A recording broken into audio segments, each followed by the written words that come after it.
নমস্কার বন্ধুরা, প্রত্যেক দিনের মতো লাঞ্চ থালি নিয়ে হাজির হয়েছি। কি কি রান্না হয়েছে আসুন একটু দেখিয়ে দিই। এখানে হচ্ছে ভাত, সাদা আলু সিদ্ধ, একটু এখানে আছে চিচিঙে ভাজা, মানে আমরা এটা হোপা বলি। এইখানে আছে তেজপাতা শুকনো লঙ্কা পেঁয়াজ ফোড়নের মুসুর ডাল। এখানে আছে চিংড়ি হোপা,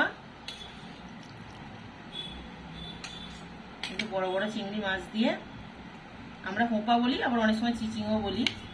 আপনারা কি বলেন কমেন্টে জানাবেন। এখানে আছে পোনা মাছের ঝাল,